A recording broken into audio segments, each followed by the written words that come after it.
Ce matin, j'ai une inquiétude.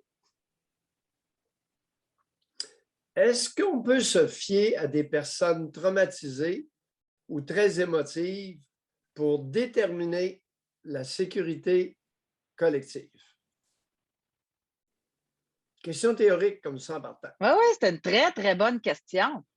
J'aime ça, l'approche. Est-ce que les personnes qui ont été traumatisées peuvent devenir les références pour établir des normes de sécurité dans notre collectivité?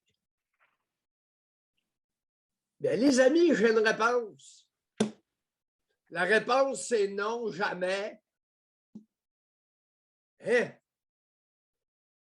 Nathalie Provost, une survivante de la Polytechnique, le porte-parole des musulmans de Québec, de la mosquée de Québec, Boussiboula, Benab Dalla et Valérie Plante, vous êtes dangereux lorsque vient le temps de déterminer les normes de la sécurité de la collectivité. Vous êtes dangereux, savez-vous pourquoi? Parce que hautement émotif, ayant très peu accès à votre raison. Le chat a finalement sorti du sac avec Valérie Plante. Qu'est-ce que veut Valérie Plante hier matin? Elle veut l'interdiction complète des armes de poing sur l'île aux rats.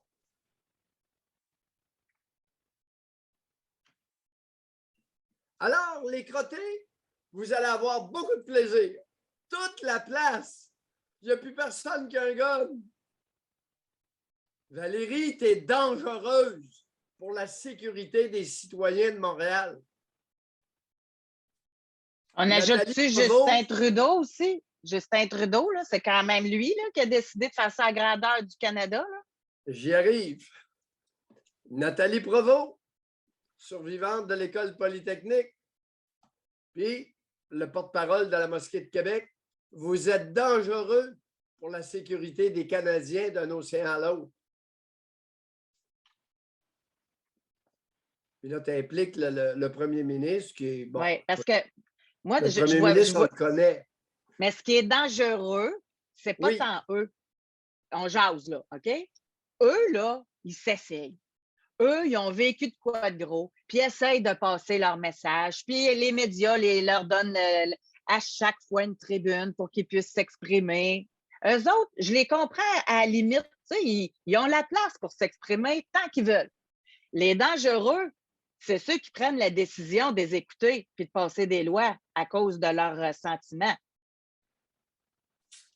Ça, qu'eux autres se plaignent, qu'eux autres soient tristes, qu'eux autres, je comprends ça. Mais que nos dirigeants prennent ça en ligne de compte. Ben oui. Ben oui.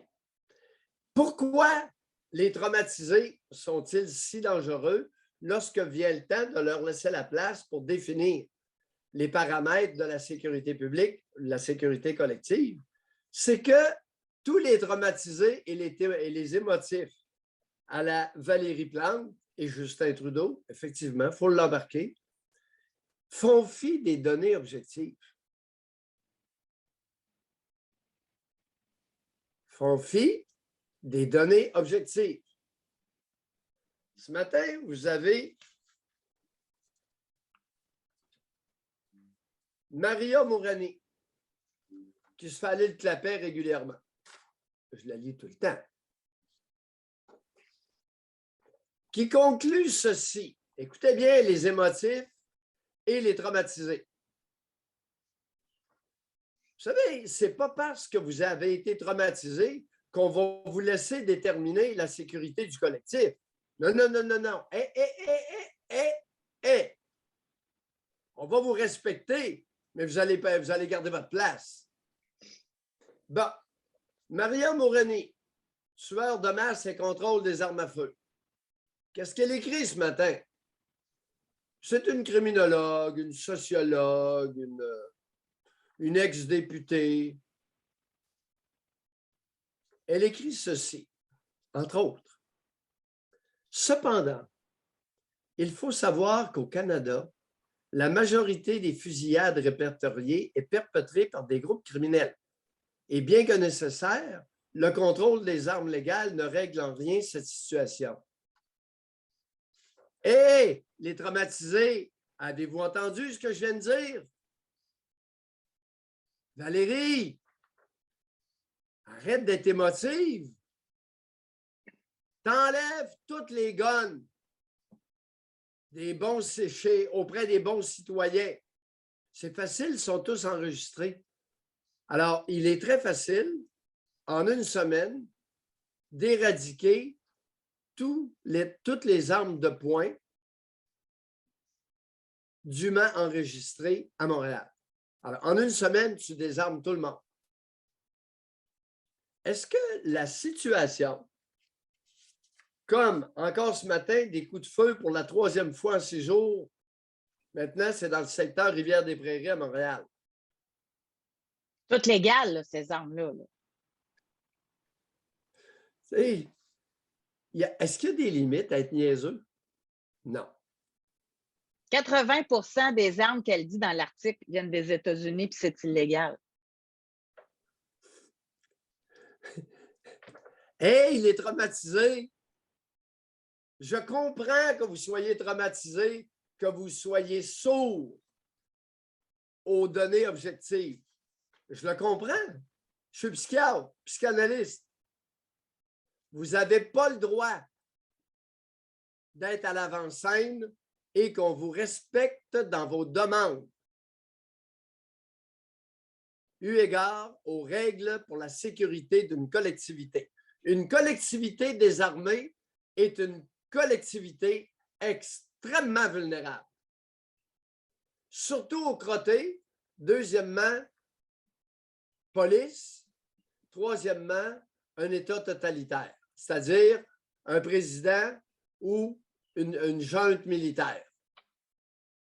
Hey, tous ceux qui viennent des juntes militaires de l'Amérique du Sud, pourriez-vous nous en jaser un petit brin? Du Paraguay jusqu'à l'Argentine? Quand il y a un président puis il est secondé par son armée, le peuple, là, il n'y a pas un fusil de chasse.